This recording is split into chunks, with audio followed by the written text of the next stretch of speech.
తమ చిన్నతనం నుంచే విద్యార్థులు దేశభక్తిని అలవర్చుకోవాలని పలమనేరు శాసనసభ్యులు అమర్నాథ్ రెడ్డి పేర్కొన్నారు. పలమనేరు పట్టణంలోని ఓఎల్ఎల్ హైస్కూల్ నందు పలమనేరు బాలోత్సవ కమిటీ ఆధ్వర్యంలో జరిగిన బాలోత్సవ పండుగ వేడుకలకు ముఖ్య అతిథిగా శనివారం ఆయన పాల్గొన్నారు. ఈ సందర్భంగా విద్యార్థులను ఉద్దేశించి ఆయన ప్రసంగించారు. విద్యార్థులకు చదువుతో పాటు మన సంస్కృతి సంప్రదాయాలను గౌరవించడమే కాకుండా దేశభక్తిని కలిగి ఉండాలంటారు.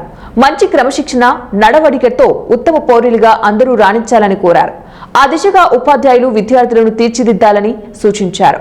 ఇలా ఉండగా ఈ బాలోత్సవంలో నియోజకవర్గ వ్యాప్తంగా 3000 మందికి పైగా చిన్నారులు హాజరై వివిధ పోటీలలో పాల్గొని ప్రతిభను కనబర్చారు.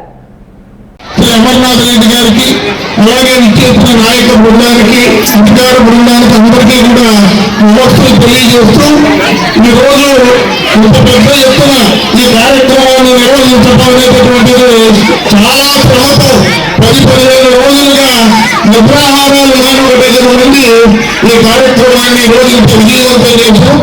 ఎందుకు చేశాము అంటే ఈరోజు పిల్లలందరూ కూడా చదువుకుంటున్నారు కానీ విజ్ఞానాన్ని తెలివిని సమయస్ఫూర్తిని దేశభక్తిని అన్ని విలువలు అన్ని లేకుండా పోతున్నాయి.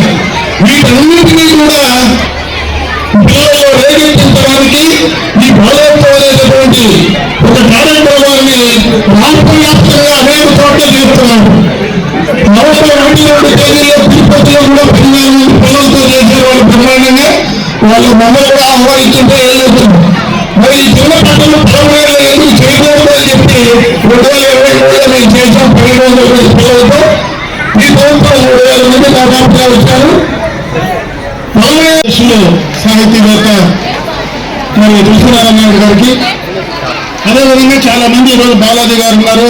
ఈ పలమనేరు పరిరక్షణకు సంబంధించినటువంటి వాళ్ళు పెద్దలందరూ కూడా ఉన్నారు. పలమనేరు పట్టణంలో ఉన్నటువంటి చాలా మంది ముఖ్యులందరూ కూడా ఉన్నారు. మనందరికీ ముఖ్యంగా ఈ ఓఎల్ఎల్ స్కూల్కి సంబంధించినటువంటి కరెస్పాండెంట్ గారికి ప్రిన్సిపాల్ గారికి వారు కూడా ఈ మంచి స్థలాన్ని ఈరోజు మంచి ప్లేస్ నేను కూడా చాలా తక్కువ వచ్చారనుకుంటాను. వచ్చింటే నా 20 ఏళ్ళ సర్వీస్లో ఒకసారి ఏమైనా వచ్చినారేమో నాకు తెలియదు. కానీ ఈరోజు ఇక్కడ రావడం కూడా చాలా సంతోషం. మంచి వాతావరణంలో మంచి ప్లేస్ ఇచ్చినటువంటి వారికి కూడా మనస్ఫూర్తిగా నా హృదయపూర్వక ధన్యవాదాలు తెలియజేసుకుంటున్నా.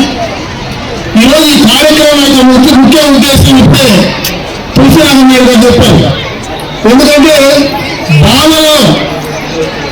బాలికల్లో బాలున్నారు. చదువు కంటే ముఖ్యం కాదు, జీవితంలో మనం పైకి రావడానికి చాలా